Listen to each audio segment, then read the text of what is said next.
welcomed Quincy Mayor Thomas Koch for our weekly City Hall updates. Feeling like spring today, Mayor.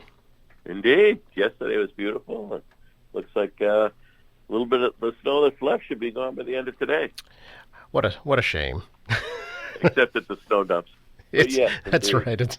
The snow dumps will be there till July, probably. Yeah, probably. Just played your message there about potholes and street lights. How is that process going this spring? Yes. Well, it was such just to the snow, obviously, Joe, we had the depth of the frost was pretty deep, and so as the frost starts to alleviate, potholes develop. Heaves in the sidewalks will start to hopefully go down. We got more cracks in some of the roadways because it was just a brutal winter. So, we have a company that fixes the cracks, but DPW doesn't see every pothole, so we just encourage people, don't assume they know about it. Call it in, get it on the list, and they spend the next couple of weeks really focused on potholes, and then the focus becomes the street cleaning. So don't assume. It's just like a street light. Don't assume the city knows.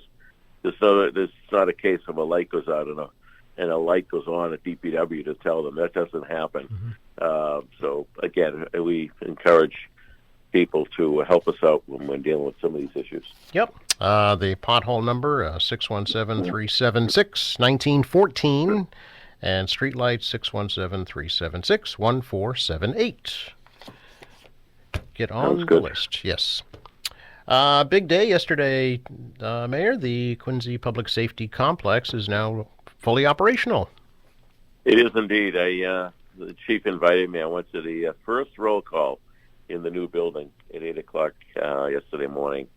And I still get lost in the building. I haven't got used to the whole thing yet. It's a big building. It's really beautiful. It's well built. It's quality. And it really gives our offices all the tools and resources they need to get the job done. And I'd also add, Joe, that unless you had an experience with the police department, for example, somebody was robbed, somebody comes to the station, they interview them. There was really no private rooms and stuff for the public with the police to do that. So that's just one little item, for example, that we address. So people have privacy as they come down and interact with the department. So we're still looking probably late spring to do a full public dedication, because I'd like to get the old station down. I think we're probably six or 8 weeks away from that. Mm-hmm. They have to do the remediation inside of whatever potential hazard materials are in there. They do an assessment, and then they deal with like asbestos. So I don't think anyone's going to miss that old building. Chief Kennedy told me the night before the last roll call at midnight in there. I think they had badge number 1 when they finished the roll call, shut the lights off, and leave the building. Yeah. So a lot of history there for the department. That's over 100 years, yeah. Over 100 years, correct. Yep. And so, the original building served the city well past its really life. Then the addition was done in the 80s, which, as we all know, wasn't really a quality or helpful addition, but it bought them a few more years. So here we are. They're good for another 100 years. Yeah, and it was built for the possibility of expansion, I know, with the top floor being left open for possible future use. Yes, anytime, at least in my experience, when you build, and a few years later, people say, geez, why didn't we have more space, Why didn't we put another story on the garage? Those kinds of things, So, the city's growing, continues to grow. So it's nice to have that extra space in there that the department could grow into. And I know we're talking about the police, but as you know, we also have the fire administration in that building, mm-hmm. and fire prevention. There's a number of training rooms in that building for both departments to use for training. Obviously, we have the shooting range in the basement because our officers have to get certified. I think it's every 6 months. So all the resources both departments need on the admin side and et cetera is all in that building. And of course, we also, as you know, put a deck on the back, so there's ample parking for the employees as well as the public and those coming to the building. So really, nice soft opening. Everything is going well.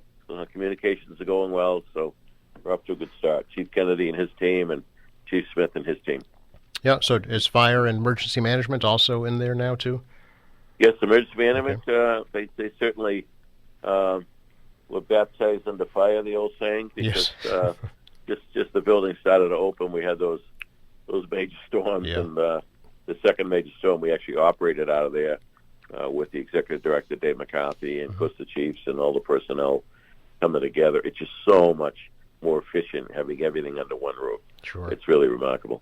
And is the plan for the site of the old building still going to be a park? Yes, it is. Yep. Haven't finalized all the details, but the site will be filled, graded, grass put in, and trees put in, and then we'll see about later whether we add any special features. I see. Very good. I'll make sure we talk to the council about that. Sure. Big That was meeting. a joke, Joe. I know, Mayor. Well, work with me. Come on. I just try not. I just try and stay neutral here. No, I'm not asking you to pick sides, but funny's funny. Come on. There is a meeting next week we should talk about regarding the future of the former Eastern Nazarene College property. Yes, we've sent a letter out to that entire neighborhood all around that ENC campus. As you know, we publicly stated we've had an appraisal done. The draft is finished. We've met with some of the folks at ENC and the lawyers that represent them. We've been let them know that we're interested in purchasing some property, but we'd like to get input from the public. It's a good-sized campus, not in the scheme of colleges, but certainly in the middle of a neighborhood. There's a fair amount of land there. There's a number of buildings there, and there's a number of issues in that area. So we're looking at everything from environmental. There's a lot of wetland in that area as well, so there's some flooding issues. So we're looking at environmental, wetland, flooding. How can we tackle some of those issues? What buildings should we keep and perhaps reuse? And I know we've talked about some of those things, Joe, on the air, but and then of course, we've talked about 55 and over as part of a component, and some of those single-family homes, maybe they get rolled into a program for first-time home buyers. I mean, there's all kinds of opportunities here, but I want to hear from the public. We want to hear from the neighborhood, see what's on their mind, and from there we'll then develop some kind of a plan, and then make the final decision on purchase and go see the city council on it. This community meeting, is March 18th, 6:30 at Central Middle School, and anybody can attend, right?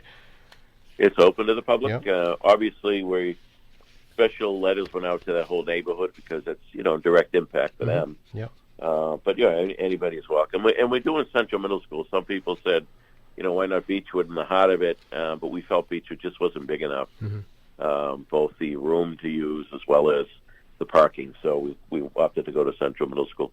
Very good. And will this be the only meeting about this, or will there be? No, I doubt it. Okay. I'm sure that we'll get a good sense out of this, and then perhaps go back to the public with, conceptual what we're looking at.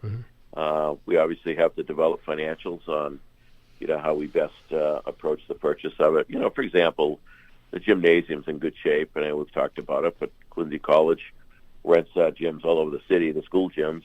Perhaps the college would buy the gymnasium, and that takes a little bit off the purchase price. So there's ways to chip away at this and make this thing financially doable as well. Yeah, last we talked, I know you mentioned about having an assessment done, or I guess an appraisal done. Has that happened? Yeah, as I mentioned, yeah. Okay. So we've had the draft appraisal. Then the experts look at that again to make sure that it's apples to apples, because you got to look at not only the value of the property, but what are those things that devalue the property? For example, some of those old buildings, they're probably loaded with asbestos and some of those items. So you weigh all of that before you come to the final appraisal. So we're in that process now. I see.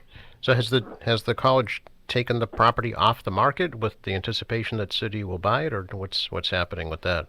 Yeah, I don't believe that they have.